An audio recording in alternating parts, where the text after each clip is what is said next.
Hey everyone, how are you? In this exercise today, I will see the effects of holidays in a time series forecasting project. Let's start. First, obviously, you need to install it by running pip install prophet, and this OpenPY XL, this is another library that I required for prophet to be properly installed, so you may need to install it as well. And for the input data, I'm using DV bike shares data, which is pretty popular and available in Kaggle as well. And the data is very simple. You have all the dates, and that is a timestamp in one column, and you have the rides. And in this data, I have also included temperature and weather, but that's actually not required particularly for this exercise. In future, I will do another time series project. There it will be required. But for now, just go through the df.info, and that's your data frame. So in the data frame, we have 1458 entries, and there is no null values. And for prophet, probably you know that we need minimum two columns called DS and Y. That is, the names of the column should be DS and Y as per the requirement of this package. And DS is the timestamp and Y is the numeric target value for your forecast. And so I'm just restructuring my data frame right here to incorporate that requirement. So I'm just taking date and rides. My date will be DS and rides will be target values. And after this restructuring, I have the clean data frame that I'm printing here with df.head. And we can see that this clean data frame has the exact structure that is required for prophet. I have the DS column representing all the date timestamp, and the target I have Y. And now I am ready to feed this data frame to the prophet package. And that I do by just running this simple line. So prophet, you pass your seasonality mode. We will talk about this in detail in a second. And I'm passing a yearly seasonality number as 4. And that's then prophet will run it. And that's your model. So here one note, that prophet follows a sklearn model API of creating an instance of the prophet, then fitting the data on prophet object, and then predict the future values. So here in this line, as you can see, we have just created an instance of the prophet object, and now I need to call fit method on this training data frame and make our future data frame, and also call predict on it, and that we will do in a second.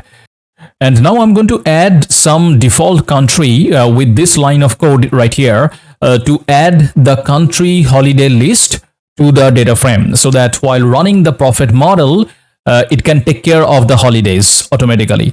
So prophet uses the Python holiday package to populate a default list of holidays by country and optionally also by state or province.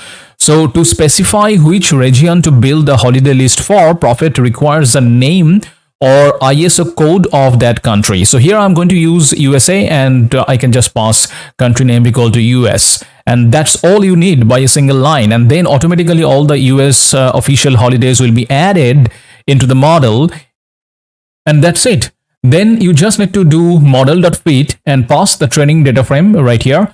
And also in the next line, what I'm doing is adding the future data frame, that is the future period for which a prophet will forecast, and that you do with this built-in function make future data frame. So this line creates a new data frame that extends into the future for a specified number of periods. You can mention that, and in this case 365 periods, what I'm mentioning right here. The new data frame will have the same structure as the original input data frame with a single date time column named DS. It will include all the dates from the original data frame and extend it by adding 365 new rows with future dates. And then from the forecasting from the model is as simple as model.predict, and you pass your future. So this line generates predictions for the dates in the future data frame created earlier. The output forecast is a new data frame, that is this variable. This is a new data frame that includes columns for the predicted values, and also there are uncertainty intervals. We will see what I mean by uncertainty intervals in a short while. And then to plot, you just do model.plot and you pass the forecast. And then this will create this beautiful plot from prophet.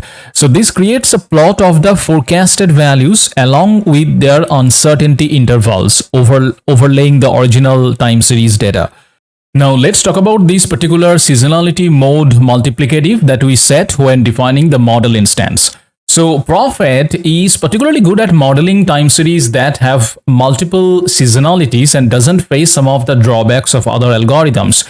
And at its core, Prophet is the sum of three functions of time plus an error term. And the three functions of times are a growth function, seasonality function, and a holiday function. And then on top of that, you add the error term.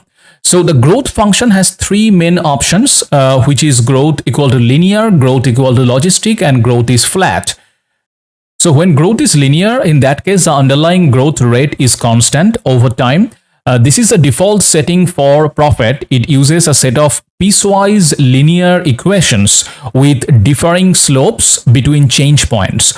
When linear growth is used, the growth term will look similar to the classic y equal to mx plus b, except the slope m and offset b are variables that will change value at each change point. And change points are points in time where a time series experiences a shift in its underlying pattern or trends. For example, a change points may occur when a stock price suddenly jumps in response to a major news event, or when a seasonal pattern shifts due to changes in weather or consumer behavior. Now, the next situation, when growth is logistic, this setting is useful when your time series has a cap or floor in which the values you are modeling become saturated and cannot surpass a maximum or minimum value.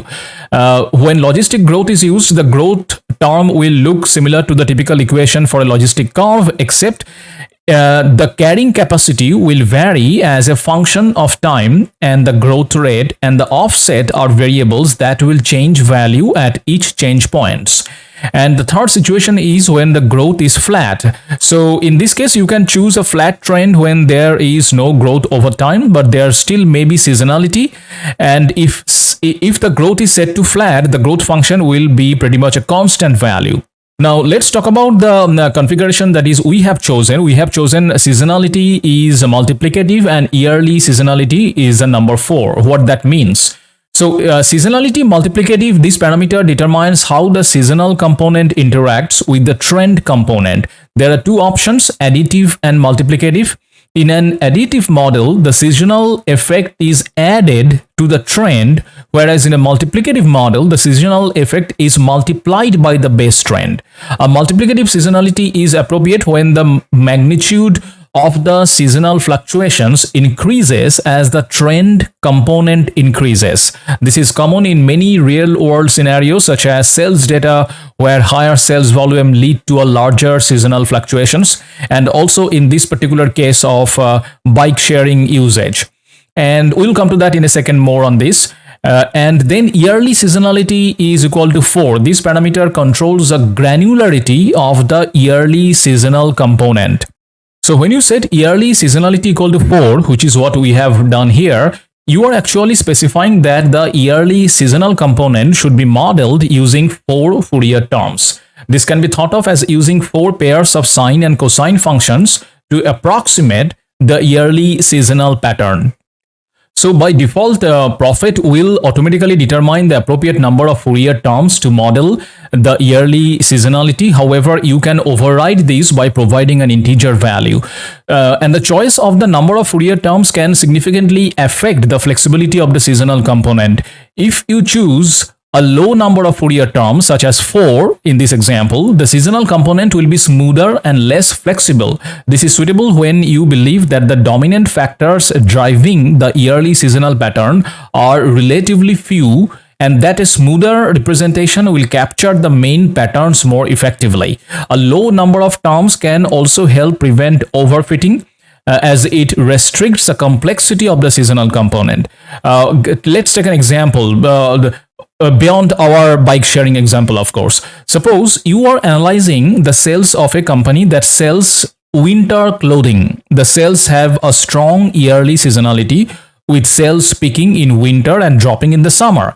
Using a low number of Fourier terms, for example 4, might be appropriate in this case, as you would expect the main driver of seasonality to be the temperature changes between the seasons, and a smoother seasonal component would capture this pattern. So pretty much the same principle applies in our case as well for bike sharing statistics forecast, because here as well we believe that there are relatively fewer number of factors that will affect the seasonality part of a bike sharing usage pattern.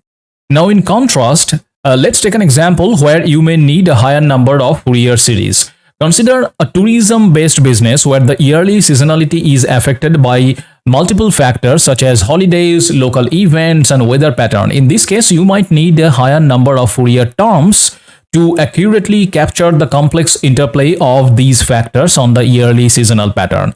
So in summary, the yearly seasonality parameter controls the granularity of the yearly seasonal component in your time series data, and by setting yearly seasonality equal to 4 in this case, we are choosing to model the yearly seasonality using only 4 Fourier terms, resulting in a smoother representation of the seasonal pattern. Now coming back to our plot that we plotted earlier, from this figure of time series and this forecast, we can see that some downward spikes around the middle of the year and the end of the year. To analyze these spikes, we will look into at the components of the plot, and for that I will make use of another built-in method of Prophet, which is model.plotComponents. And this is the result of doing model.plot component. I can see 3 things that it has plotted: trend, holidays, and weekdays.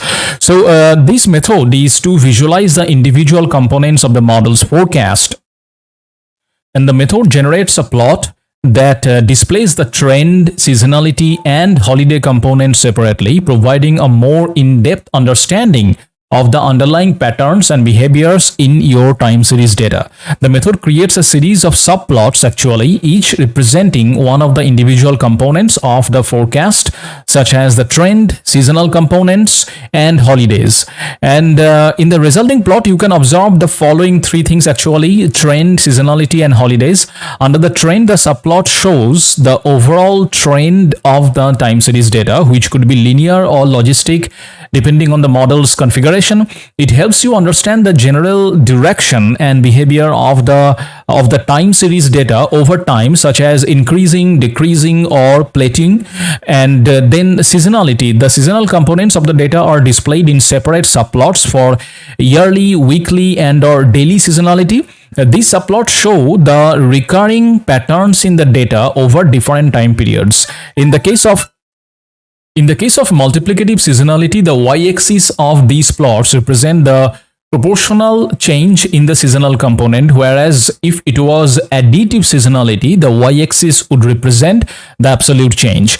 And then there is a holiday subplot. This shows the impact on the time series data that holidays or special events will have. And in our case, the plot spikes where DV deviates from the base trend, and each spike corresponding to a holiday. Each holiday shows decreased usage except for one which occurs in the final quarters of the year. Alright, moving on. Next, I am just doing model.train holiday names. This outputs a Python object containing an index and the holiday names included in the model. Each of these holiday has been included in the forecast data frame actually. And so when you do forecast.head, you can see the entire forecast data set, and to get the actual holiday names, here I'm just printing by looping over model.train holiday names, and then check for a single example of holiday. So I'm just choosing forecast, and then my holiday names is New Year's Day upper, because I want to just analyze a single holiday. And when you do this, this will print these entire series. And you see that most of these values are 0 because each row of the forecast data frame is a date, and most of the values in each holiday column will be 0, as a holiday does not affect these dates. On the date the holiday actually occurs, the value will either be positive, indicating more ridership than otherwise expected, or negative, which indicates less ridership than a normal day. So Prophet models each holiday as having the same effect every year, so this value will be constant over from year to year. And in our case, because we have set seasonality mode equal to multiplicative, in this case, these effects, this number that you see, are calculated as a percentage deviation from the base trend. Now, to expand on this point, in multiplicative seasonality, the seasonal and holiday components are multiplied by the base trend to create the final forecast. This mode assumes that the effect of the seasonal components and holidays increases or decreases proportionally with the magnitude of the base trend. So multiplicative seasonality is more suitable for time series data with an exponential or non-linear trend.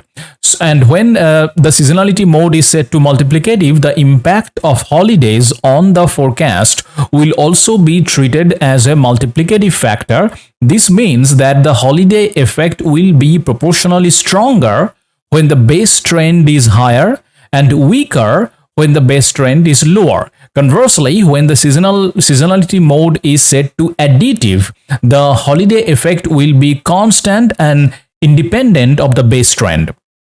So in summary, the seasonality mode setting in a Prophet time series project affects not only the seasonal components, but also how holidays are incorporated into the forecast. The choice between additive and multiplicative seasonality depends on the characteristics of your time series data and how the seasonality and holiday effects interact with the base trend. Now, an important point is that for each of these holidays, that is, in this case, we printed New Year's Day.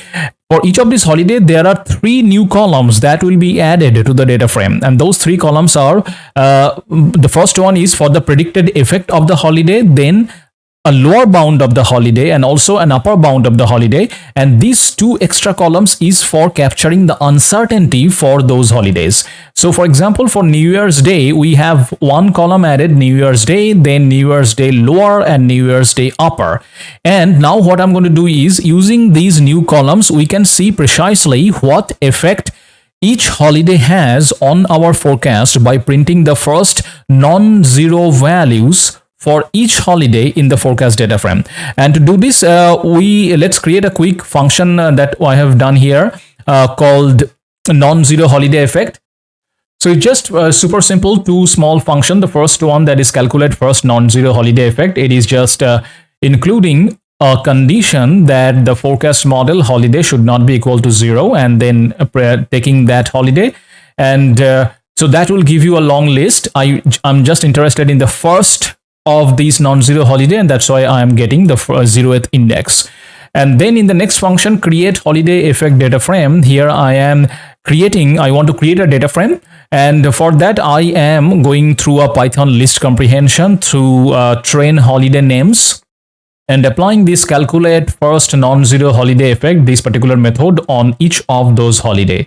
With that, I will get a whole list of holiday effects. And then I'm just creating a pd.dataframe, that is pandas data frame, with holiday as one of the column name, which will have model.train holiday names. We already saw this, that this will print all the holiday names, and the effect is the actual holiday effects.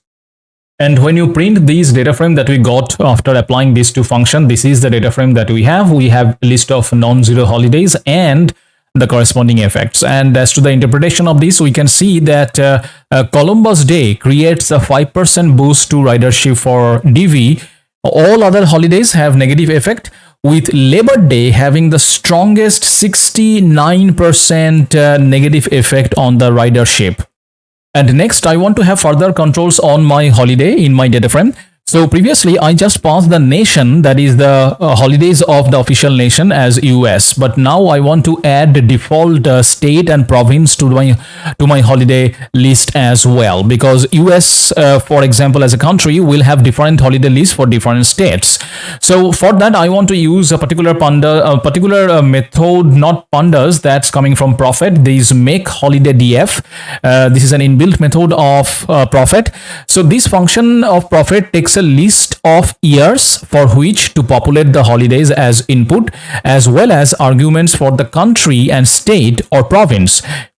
And another important point to use this function is that you must use all years in your training data frame as well as all the years for which you intend to predict.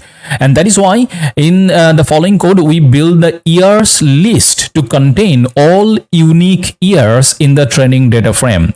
And that's I'm doing right here. Years list, I'm taking my original data frame, taking the ds column, and then dt.year.unique.toList. And then I have another little util method here, create holiday df. The only thing that this function will do is just implementing make holiday df. This is the inbuilt method of Prophet. And to that it passes the years list, which we created here, and also pass the country as well as the state. And in this situation, I am passing the state of Illinois. And then I will do the usual steps. That is, I will define my Prophet instance again with model equal to Prophet, and seasonality mode again multiplicative, yearly seasonality for holidays. I am passing these holidays list that I just created, that is, which is specific for the state of Illinois.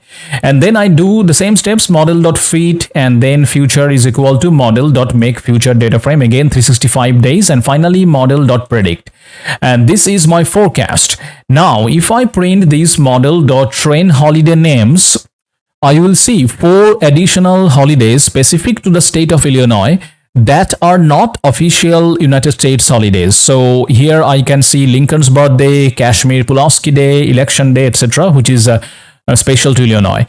And next I want to add multi-days holidays and also add some custom holidays to my project, because for bike ridership behavior, which is a business situation here, it's likely that Black Friday and Christmas Eve would also have an effect that deviates from the base expected trend. So I just want to add those days to my data frame as well for training.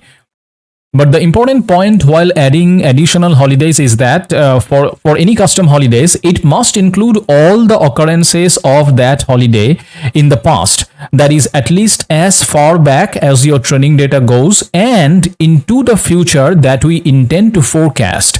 And that's what I'm doing right here with my pd.data frame. I'm adding Black Friday and all the individual dates for year 2014, 15, 16, 17, and 18. And similarly, exactly I'm doing for Christmas Eve as well. That is 24th of December for all years 2014, 15, 16, 17, and 18.